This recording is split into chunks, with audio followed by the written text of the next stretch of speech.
ផឹកនេះខ្ញុំជាមួយនឹងគ្រួសារទៅធ្វើការដូចរាល់ដងអញ្ចឹងគាត់ថ្ងៃនេះយើងជិះផ្លូវទៅខាងមុខរាល់ដងជិះផ្លូវខាងក្រោយហើយនៅក្នុងបរិយាមួយគ្នាទេស្រាប់តែឃើញអ៊ំគាត់អង្គុយនៅលើស្មៅខ្ញុំឃើញពីចម្ងាយហ្មងអញ្ចឹងខ្ញុំក៏សួរប្តីខ្ញុំថាអ៊ំគាត់កើតអីមែនគឺអង្គុយនៅលើស្មៅអញ្ចឹងណាអញ្ចឹងហើយពួកខ្ញុំក៏បានឈប់សួរគាត់ថាត្រូវការឲ្យជួយអត់អញ្ចឹងគាត់ក៏ងក់ក្បាលសូម្បីតគាត់កំរើខ្លួនក៏អត់កើតដែរអញ្ចឹងប្តីខ្ញុំក៏ស្ទុះជាជួយគ្រាគាត់ឲ្យម៉ាក់ក្មេងខ្ញុំហត់ទៅជួយដាក់កៅអីគាត់ឲ្យសួរថាផ្ទះគាត់នៅណាអញ្ចឹងហើយនេះគឺគាត់ដួលនៅមុខផ្ទះហ្មងហើយខ្ញុំគឺនៅចាំឡានដោយសារកូនខ្ញុំនៅក្នុងឡានត្រូវជូនកូនទៅរៀនទៀតហើយពេលដែលជិតកណ្ដឹងហ្នឹងគឺប្រពន្ធគាត់ចេញមកនិយាយទៅអត់ដឹងថាគាត់មានកូនចៅអីនៅជាមួយអត់ទេតែគ្រាន់តែគឺគាត់នៅជាមួយនឹងពីរអ្នកប្តីប្រពន្ធណាហើយខ្ញុំអត់ដឹងថាគាត់ចេញមកក្រៅផ្ទះហ្នឹងដើម្បីធ្វើអីទេហើយអត់ដឹងថាគាត់ដួលតាំងពីស្មោះណាតែគឺគាត់អង្គុយនៅមុខផ្ទះហ្នឹងហ្មងដោយសារតែគាត់ងើបអត់រួចហើយធម្មតាផ្ទះនៅអាមេរិកនេះគឺអត់សូវមានមនុស្សចេញចូលនៅមុខផ្ទះអីច្រើនទេអញ្ចឹងគឺគាត់អង្គុយរងចាំជំនួយហ្មង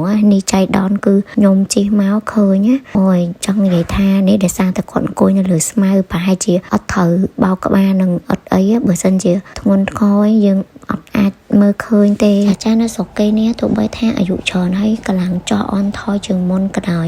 ឲ្យតែគាត់ធ្វើអីបានគឺគាត់ចូលចិត្តធ្វើតែខ្លួនឯងគាត់អត់ចូលចិត្តប្រើអ្នកដទៃឬមួយក៏ឲ្យកូនចៅអីម្នាក់គាត់ទេ